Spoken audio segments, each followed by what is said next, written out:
मोहब्बत मुझसे क्यों इतनी, मैं तो कुरान का दाई हूँ, रसूलुल्लाह का वारिस, सहाबा का सिपाही हूँ।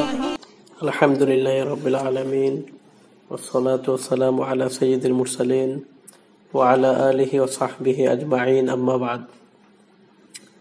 সম্মানিত দর্শক, এ পর্বে আমরা প্রচলিত বেদাত সমূহ নিয়ে আলোচনা করব।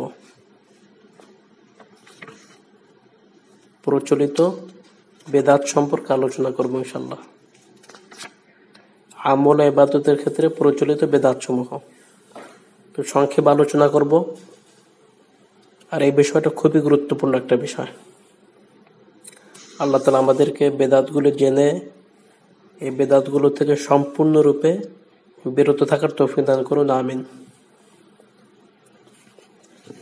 তো যে সমস্ত বেদাত আলোচনা করব এগুলোর শরীয়তে কোনো ভিত্তি নেই বা কোনো পূর্ব নমুনা নেই। ওই 53 বছর বলেছিলাম, 53 বছরের পরের বিষয়গুলি। তো যাই হোক, তো সম্মান প্রদর্শন নামে বেদাত, সম্মান করার নামে কদম বসে করা, অর্থাৎ সালাম দেওয়ার সময় ভক্তি শ্রদ্ধার নিদর্শন স্বরূপ পা ধরে সালাম করা বেদাত। বাপ মা ওস্তাদ কিংবা শ্বশুর শাশুড়ি যে কেউ হোক না কেন, এক্ষেত্রে সুন্নত হলো সালাম দেওয়া, মুসাফা করা এবং বেশির থেকে বেশি কোলাকুলি করা। আবু দাউদ, তিরমিজি। আর কদম বুসে করা এর শরিয়াতে কোনো ভিত্তি নাই। কদম বুসে করা হিন্দুদের কালচার। কোনো মাহফিল বা অনুষ্ঠানে কোনো ব্যক্তি বিশেষের আগমনের ক্ষেত্রে তার সম্মানে পুরো মাহফিলে সকলে দাঁড়িয়ে যাওয়া, এটা বিদআত। এক্ষেত্রে সুন্নত হলো মাহফিল বা অনুষ্ঠানে সংশ্লিষ্ট দায়িত্বশীলগণই তাকে অভ্যর্থনা জানাবেন। বুখারী, আদাবুল মুফরাদ। আলোচনা বা বক্তৃতার শুরুতে বেদাত। আলোচনা বা বক্তৃতার শুরুতে আউযু বিল্লাহ ও বিসমিল্লাহ কিংবা শুধু বিসমিল্লাহ পড়েই কোনো আলোচনা বা বক্তৃতা শুরু করা বেদাত। এক্ষেত্রে সুন্নত হলো আলোচনা বা বক্তৃতার শুরুতে প্রথমে আল্লাহ তাআলার হামদ প্রশংসা করা, যেমন আলহামদুলিল্লাহ, আলহামদুলিল্লাহ রাব্বিল আলামিন, এবং নবী সাল্লাল্লাহু আলাইহি ওয়াসাল্লামের উপর দুরূদ ও সালাম পাঠ করা, অতঃপর আলোচনা শুরু করা। সূত্র বুখারী। বিশেষ সওয়াব কিংবা বরকত লাভের ক্ষেত্রে বেদাত। বিশেষ সওয়াব কিংবা বরকত লাভের ক্ষেত্রে বেদাত।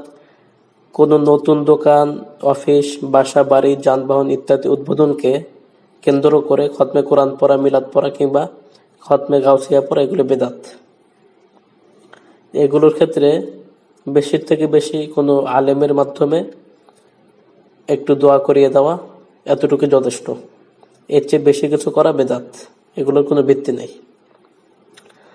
ছেলেমেয়ের পরীক্ষা কিংবা কোনো বিদেশ যাত্রী তার সফরের প্রাককালে বিপদ আপদ থেকে রক্ষা পাওয়ার জন্য অথবা বরকত বা কল্যাণ লাভের উদ্দেশ্যে খতমে কোরআন পড়া, মিলাদ পড়া, এগুলি বেদাত। অথবা কোনো অনুষ্ঠান করা, এসবই বেদাত। এক্ষেত্রে সুন্নত হলো গরিব মিসকিনদেরকে দান খয়রাত করবে, সদকা করবে। তিরমিজির মধ্যে বিষয়টা আছে, হাদিসটা আছে।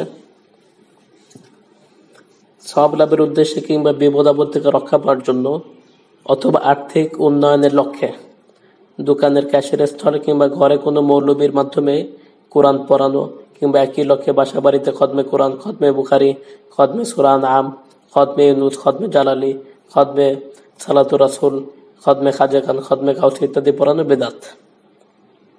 কারণ এগুলো দৈহিক ইবাদত। তেলাওয়াত করা একটা দৈহিক ইবাদত, এটা নিজেই করতে হবে, অন্য কাউকে দিয়ে করানো যাবে না। যেমন আপনি অন্য কারো নামাজ পড়ে দিতে পারবেন না, আপনার নামাজ আপনাকে পড়তে হবে। কারণ এটা ইবাদতে বদনি, দৈহিক ইবাদত, এটা অন্য কারো দিয়ে করানো যায় না। অন্য কারো দিয়ে যা করানো যায় তা হলো কি ইবাদতে মালি, অর্থাৎ আর্থিক ইবাদত। ইবাদতে মালি এটা কি আর্থিক ইবাদত। আর তালিমে দিন বা শিক্ষার বিনিময় ব্যতীত অর্থের বিনিময়ে কোরআন পড়া বা পড়ানো সম্পূর্ণ নাজায়েজ। অন্যান্য খতমের তো প্রশ্ন আসে না, ওসব খতম সম্পূর্ণ বৈষয়িক স্বার্থেই উদ্ভাবিত হয়েছে। এর কোনো শরীর কোনো ভিত্তি নেই। প্রকৃতপক্ষে সব লাভ কিংবা বিপদ আপদ থেকে রক্ষা পাওয়া অথবা আর্থিক উন্নয়নের জন্য সুন্নত হলো ধৈর্য এবং নামাজের মাধ্যমে নিজেই বেশি বেশি দোয়া করা, সামর্থ্য থাকলে দান খয়রাত করা, সদকা করা। সূরা বাকারা 153 নম্বর আয়াত। খতমে সবিনা পড়া বা পড়ানো কিংবা কোনো হাফেজ কোরআন কর্তৃক সারা রাত জেগে অথবা দিনে মাইক দিয়ে কোরআন পড়ানো বেদাত। এক্ষেত্রে এটা একদিকে বেদাত, অন্যদিকে মানুষকে কষ্ট দেওয়া হয়, কারণ কোরআনুল কারীমের তেলাওয়াত শোনা ওয়াজিব। এখন মাইকের কারণে যাদের কানে আয়াতগুলি যাবে তারা হয়তো চুপচাপ শুনতে পারবে না, তো এই কারণে একটা কবিরা গুনাহ হবে। এক তো কবিরা গুনাহ হইতেছে, আবার বেদাত হইতেছে, তো এগুলো থেকে দূরে থাকা উচিত। আর যেহেতু তারা শুনতেছে না, মনোযোগ সহকারে শুনতেছে না, এই কারণে তারা কবিরা গুনাহ লিপ্ত হইতেছে। আর এই কবিরা গুনার জন্য দায়ীকে, যারা এগুলো ইন্তজাম করতেছে তারাই এই কবিরা গুনার জন্য দায়ী। সুতরাং যারা মানুষকে গুনাহ করতে বাধ্য করে তারাই বেশি গুনাহগার হবে বলে বিবেচিত। তাহলে এগুলো থেকে দূরে থাকতে হবে। রাসূল করিম সাল্লাল্লাহু আলাইহি ওয়াসাল্লামের উপর দরুদ ও সালাম পাঠের ক্ষেত্রে বেদাত। রাসূলের উপর স্বরচিত দরুদ ও সালাম পাঠ করা এটা বেদাত। যেমন সালাতুন ইয়া রাসূলুল্লাহ, আসসালামু আলাইকুম, সালামুন ইয়া হাবিবাল্লাহ, ওয়াজিফা নামে ছোট বড় বইয়ের মাধ্যমে দুরুদে লাখি, দুরুদে তাজ, দুরুদে হাজার, দুরুদে মুকাদ্দাস, দুরুদে নারিয়া, দুরুদে তুনাজিনা, দুরুদে ফুতুহাত, দুরুদে মাহি, দুরুদে মুজাদ্দিদিয়া, দুরুদে কাদরিয়া, দুরুদে চিশতিয়া, দুরুদে নকশবন্দিয়া ইত্যাদি ব্যক্তি বিশেষ কর্তৃক রচিত দুরূদসমূহ এগুলো পাঠ করা বেদাত। এই ক্ষেত্রে সুন্নত তরিকা হলো হাদিস শরীফে যা আছে সেটা সুন্নত তরিকা। কোন ব্যক্তি কর্তৃক রচিত দুরূদ পড়া বেদাত। কিয়াম করা এবং কিয়ামের মধ্যে ব্যক্তি বিশেষে রচিত সালাত ও সালাম পাঠ করা বেদাত। যেমন ইয়া নবী সালাম আলাইকা, ইয়া রাসূল সালাম আলাইকা, মুস্তাফা জাহানে রহমত পে লাখো সালাম, হাজারো সালাম, আসসালামু আলাই নূরে চশমে আম্বিয়া, আর কত কি আছে, এসবই বেদাত। মিলাদও বেদাত, কিয়ামও বেদাত। আর যদি নবীজিকে হাজির নাজির মনে করে মিলাদ কিয়াম করে তাহলে এটা শিরক হয়ে যাবে। এগুলো থেকে দূরে থাকা বাঞ্ছনীয়, অপরিহার্য। ইস্তেঞ্জা হাসিলের ক্ষেত্রে কিছু বেদাত আছে। যেমন ইস্তেঞ্জা হাসিলের ক্ষেত্রে মানুষ ঢিলা নিয়ে যেভাবে চলাফেরা করে, হাঁটাহাঁটি করে, কাছাকাছি করে, এগুলো সব বেদাত। কারণ এটা সুন্নাত পরিপন্থী এবং দেখতেও দৃষ্টিকটু।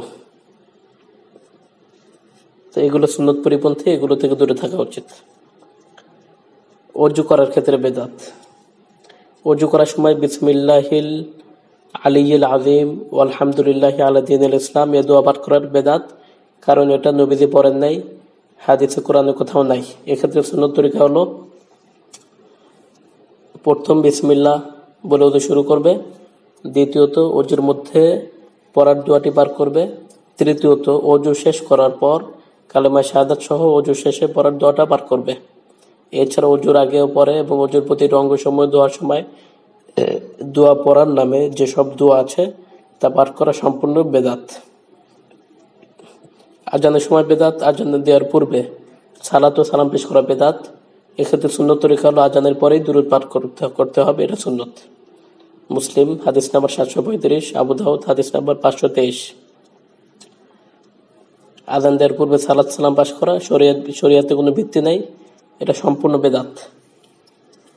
আজান দেওয়ার সময় কিংবা রাসূলের নাম শুনলে শাহাদাত আঙ্গুল বা বৃদ্ধাঙ্গুলি দয় চুম্বন করে দু চোখে লাগানো, এটাও বেদাত। এই সম্পর্কে যত হাদিস হয়েছে এসবই জাল হিসাবে প্রযোজ্য।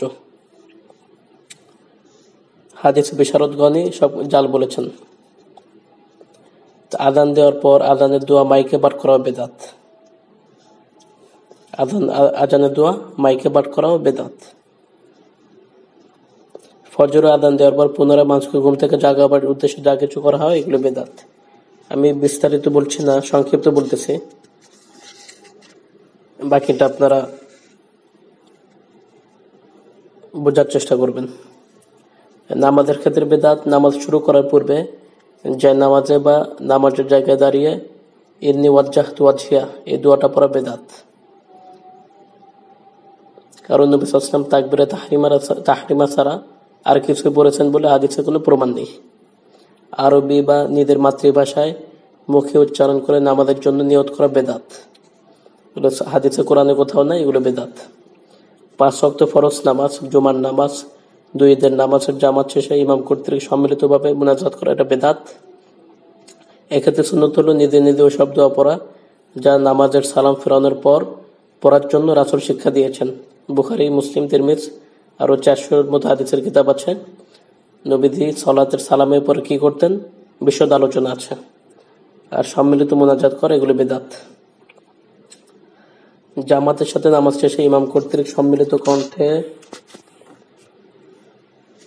সালাত ও সালাম পাঠ করা, সূরা হাশরের শেষ রুকু, আয়াতুল কুরসি, দোয়া দুরুদ ইত্যাদি সম্মিলিত পাঠ করা সম্মিলিত মুনাজাত এগুলো বেদাত।